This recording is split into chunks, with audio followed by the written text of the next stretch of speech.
இது ஒரு தனியாக பஸ் ஸ்டாண்ட் மாஃபியான்னு ஒன்று பண்ணிட்டு இருக்காங்க. அவர் கே.என். நேரு தான் அதுக்கு ஹெட்டு. இதுக்கு தான் ரூல்ஸ் அண்ட் ரெகுலேஷன்ஸ் இருக்குது. நீங்கள் எல்லாத்தையும் காற்றுல விட்டுருவீங்க, பறக்க விடுவீங்க. இப்போ உளுந்தூர்பேட்டையில் பஸ் ஸ்டாண்டு ஊருக்கு பக்கத்துலேயே மிகப்பெரிய அளவில் நிலங்கள் இருக்கிறது. ஏற்கனவே ஐடென்டிஃபை பண்ணப்பட்ட நிலங்கள் இருக்கிறது.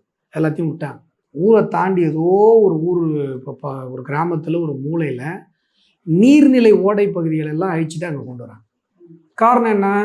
சுற்றி திமுககாரங்க 50 ஏக்கர் நிலம் வாங்கி வச்சிருக்காங்க. இது ஒரு தனியாக பஸ் ஸ்டாண்ட் மாஃபியான்னு ஒன்று பண்ணிட்டு இருக்காங்க. அவர் கே.என். நேரு தான் அதுக்கு ஹெட்டு. Bus stand mafia. அவர் என்ன பண்ணுவாருன்னா, போய் ஒரு 100 ஏக்கர் நிலம் வாங்கிடுவாங்க.